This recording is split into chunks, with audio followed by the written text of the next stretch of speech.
Hi friends, मैं बोल रही हूँ कार के मिरर के अंदर से, अगर आप मुझे देख सकते हैं तो। और हम घूम रहे हैं कच्छ, और लास्ट में हमने मांडवी घूमा था, और मांडवी में हमें काफ़ी ज़्यादा देर हो गई थी, काफ़ी ज़्यादा अंधेरा हो गया था, काफ़ी देर तक हम घूमे थे और हमने फुल्ली एंजॉय किया था वहाँ पर। उसके बाद हम आ गए थे हमारे दूसरे डेस्टिनेशन पर। हम आ गए हैं 72 जिनालय मंदिर में। हम बहुत ज़्यादा लेट हो चुके हैं, लेकिन थोड़ा सा मैं वीडियो लूँगी, आपको बाहर से भी दिखाती हूँ, लेकिन लाइटिंग्स का इफ़ेक्ट बहुत आता है। तो चलिए चलते हैं अंदर और देखते हैं जिनालय। तो हम वहाँ पर काफ़ी ज़्यादा लेट पहुँचे थे, इसलिए मैं अच्छी तरह से शूट नहीं कर पाई, और फिर से हमारा इधर आना नहीं होने वाला था, इसलिए हमने सोचा क्यों ना अभी ही देख लिया जाए। हम काफ़ी ज़्यादा थक चुके थे, लेकिन फिर भी हम आ गए थे दर्शन करने के लिए।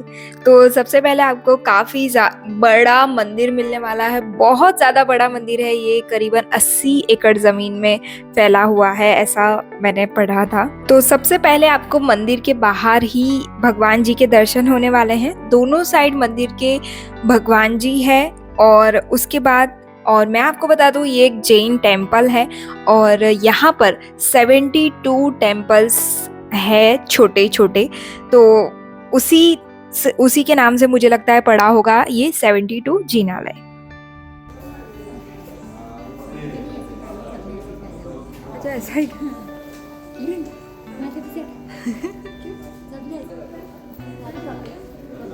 यहाँ पर मैं आपको एडवाइस ज़रूर दूंगी कि अगर आप यहाँ पर अपनी चुन्नी लेकर जाते हैं तो काफ़ी ज़्यादा अच्छा रहता है, क्योंकि वहाँ पर आपको अंदर चुन्नी डालनी पड़ती है।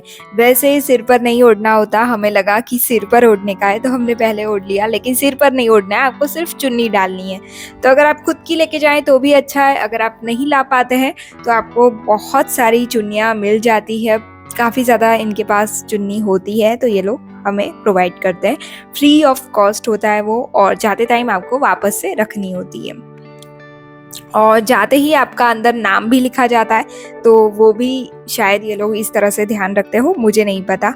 उसके बाद हम अंदर चले गए थे मंदिर के अंदर दर्शन करने के लिए। और ये जो मंदिर है वो गुण सागर सुरेश्वर जी महाराज जो थे, उनकी याद में बनाया हुआ है, और जो भी जैन धर्म को फॉलो करते हैं उनके लिए काफ़ी ज़्यादा फेमस मंदिर है, और इसलिए यहाँ पे कई लोग आते हैं। लेकिन हम तो गए थे 7-8 बजे के बाद हम पहुँचे थे, तो यहाँ पर सब कुछ हो चुका था, दिया बत्ती सब कुछ ख़त्म हो चुका था, हमें कोई नहीं दिख रहा था। यहाँ पर लाइट्स भी ऑफ कर दी गई थी।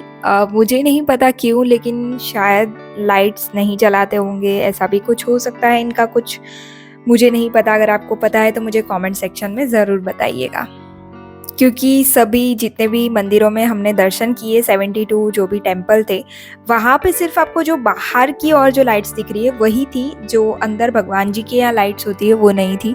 वैसे 7 साढ़े 7 हो रहे थे, लेकिन इतनी देर तक तो हमारे यहाँ तो लाइट्स चालू रहती है, पता नहीं यहाँ पर क्यों बंद थी। तो आपको पता है तो मुझे कमेंट सेक्शन में ज़रूर बताइएगा। ये सारे जो मंदिर है वो मार्बल के बने हुए हैं, वाइट मार्बल, और जो इतना ज़्यादा ठंडा था।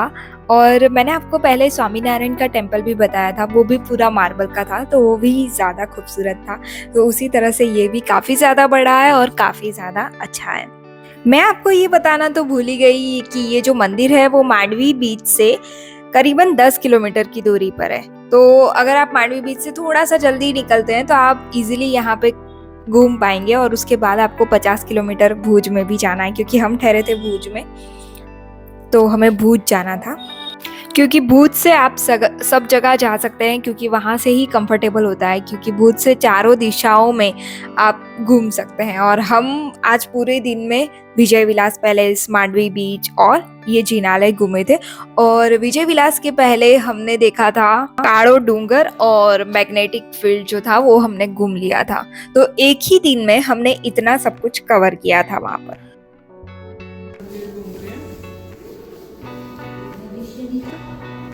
महावीर स्वामी है लास्ट में, तो फिर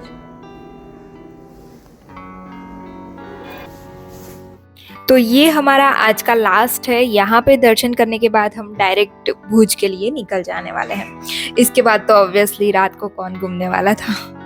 लेकिन अगर ये मंदिर में आप उजाले के टाइम पे आते हैं, उजाला हो अगर, तो काफ़ी खूबसूरत, ज़्यादा खूबसूरत ये मंदिर दिखेगा, क्योंकि यहाँ पे लाइट्स का इतना ज़्यादा इम्पोर्टेंस नहीं है।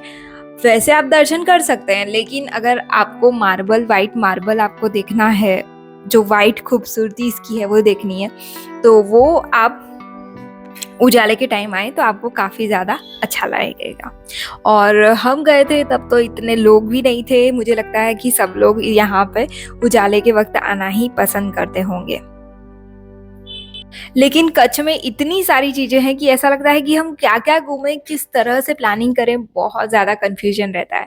तो अगर आपको कन्फ्यूजन रहता हो तो आप मेरे सारे वीडियोज़ देखें, आपको तुरंत क्लियर हो जाएगा कि आपको क्या-क्या करना है। लास्ट में हमने फिर से चुन्नी को रिटर्न कर दिया था। चलिए मिलते हैं नेक्स्ट व्लॉग में, बाय बाय।